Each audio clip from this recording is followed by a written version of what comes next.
अगर इस्लाम के कारण आतंकवाद होता, मेरा सवाल जरा समझ लीजिए, अगर इस्लाम के कारण आतंकवाद होता तो दुनिया के कौन से देश में सबसे ज्यादा आतंकवादी होना चाहिए?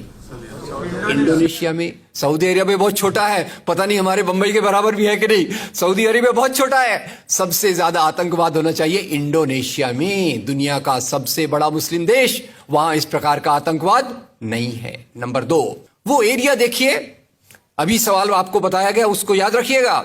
इस दुनिया के आतंकवाद से, जिसको इस्लामिक आतंकवाद कहा जाता है गलती से, कैसा कहा जाता है वो भी मैं बताऊंगा।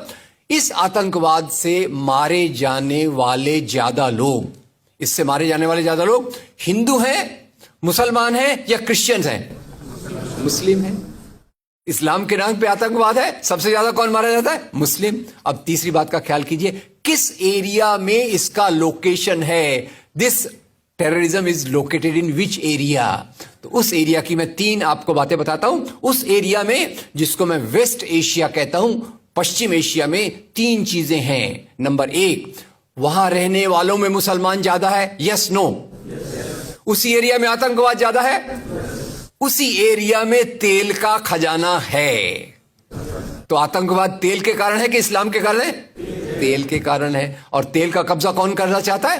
तेल का कब्जा वो ताकत करना चाहती है जो वॉशिंगटन में बैठे हुई पूरी दुनिया को नचाते रहती है। काम करने वाला कोई और गुनाहगार कोई और बनाया गया। अब ये आया कैसे? तो आपको बता दूं कि ये अल कायदा के जो मदरसे, अब मदरसा अपने आप में खतरनाक शब्द उसमें कर देते हैं, कुछ मदरसों में इस आतंकवाद की ट्रेनिंग दी गई। इस्लाम के कारण गलत। ये जो मदरसों में आतंकवाद की ट्रेनिंग दी गई, उसके पीछे भी जो हाथ था, 2 चीजों का था। सबसे बड़ा हाथ था अमेरिका का। अमेरिका ने $8,000 मिलियन, 7,000 टन हथियार दिए अल कायदा को। उनका ब्रेन वॉश किया गया। इस्लाम के जो 2 महत्वपूर्ण शब्द हैं, माफ कीजिएगा अगर मैं कुछ गलत कहूं, मैं इस्लाम का स्कॉलर नहीं हूं, समझने की कोशिश करता हूं, कुछ मैंने गलत कहा तो उसको मैं माफ कर दीजिएगा। तो 2 शब्दों को उन्होंने बदल दिया। एक शब्द था जिहाद। जिहाद तो जो है जिहाद अकबर, जिहाद असगर। जहां तक मेरी समझ है, जिहाद अकबर का मतलब होता है अपनी बुराइयों के खिलाफ लड़ना। जिहाद असगर का मतलब होता है समाज की बुराइयों के खिलाफ संघर्ष करना। तो इस जिहाद शब्द का मतलब बदलकर कर दिया गया कि जो भी व्यक्ति आपसे असहमत है, जो भी व्यक्ति को, किसी को पहले काफिर लेबल करो। अब काफिर का भी एक बहुत अलग मतलब है, I won't go to the details of that. तो काफिर किसी को बोलो, उसको मारो, तो उसको जिहाद के नाम दिया गया। और ये ट्रेनिंग उन मदरसाओं में हुई जिसको अमेरिका ने पैसा दिया, अमेरिका ने सिलेबस भी दिया। और तो और मेरी समझ है, मदरसों में कुरान की ट्रेनिंग देते हैं। वो कैसे होना चाहिए वो आपके बीच में चर्चा का मुद्दा है, पर यहां जो ट्रेनिंग दी गई उसका सिलेबस वॉशिंगटन में बनाया गया। और खैर, ये क्यों बनाया गया उसके पीछे मैं पहले बहुत कोशिश करके, मेहनत करके लोगों को बोलता था ये अल कायदा इसके लिए बनाया गया। बाद में मेरे हाथ में एक बहुत अच्छी चीज आई। अब यूट्यूब में कई चीजें बहुत अच्छी है, कई चीजें खराब हैं। यूट्यूब के कारण हमारे कई नौजवान भटक भी रहे हैं, पर यूट्यूब की कुछ अच्छी चीजें आपको बताता हूं।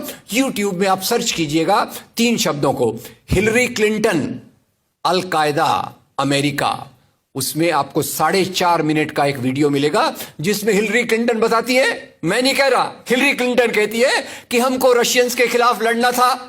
हमारी फौजें जो वियतनाम से एकदम डिमोरलाइज होकर आई थी वो तैयार नहीं थी, तो इन एशिया के मुसलमानों के नौजवानों के कंधे पर रखकर हमने अपनी बंदूक चलाई।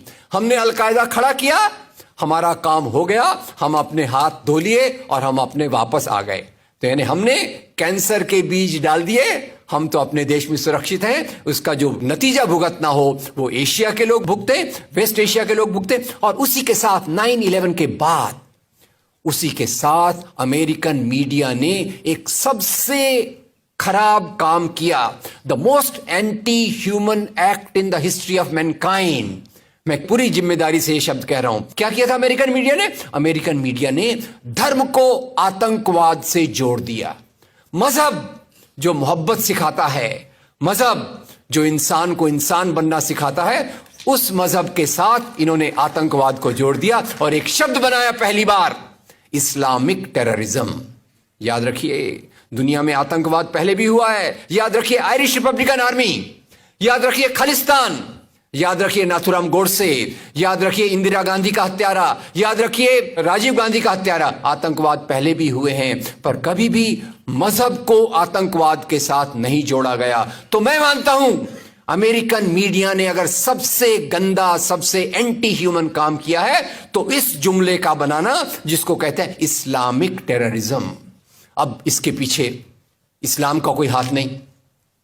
जिहाद शब्द का मतलब बदल दिया गया और काफिर शब्द का मतलब बदल दिया गया। यहां से ब्रेन वॉश की एक प्रोसेस चालू हुई और इसी को मैं कहता हूं, ये प्रोसेस जो चालू की, ये प्रक्रिया एक कैंसर होती है। मेरा थोड़ा मेडिकल बैकग्राउंड है, मैं जानता हूं कैंसर शुरुआत में होता है, आपने ट्रीट कर लिया तो ठीक है, जब वो फाइनल स्टेज में जाता है तो पूरी दुनिया की बर्बादी करने पे तुल जाता है। और वही बात अलकायदा के साथ हुई। अलकायदा के बाद मामला वहीं खत्म नहीं होता। तेल की प्यास, तेल की भूख बहुत बड़ी है। आप जानते हैं भारत 200 साल तक गुलाम रहा इंग्लैंड का। काय के लिए गुलाम था? क्योंकि उनको यहां का कच्चा माल लूट कर ले जाना था। After colonialism there is imperialism, और ये इंपीरियलिज्म चाहता है दुनिया के रॉ मटेरियल्स, दुनिया के रिसोर्सेस को लूटकर अपनी समृद्धि को, अपनी प्रॉस्पेरिटी को बढ़ाया जाए। और उसी के चलते उन्होंने एक और काम किया, और वो काम था इराक पे हमला। अभी ब्रेक्सिट, अभी वो कौन सी रिपोर्ट आई है, मैं नाम भूल गया उसका, जिसमें ब्रिटेन के प्रधानमंत्री जो थे उनको एक गिल्टी करार हो रहा है।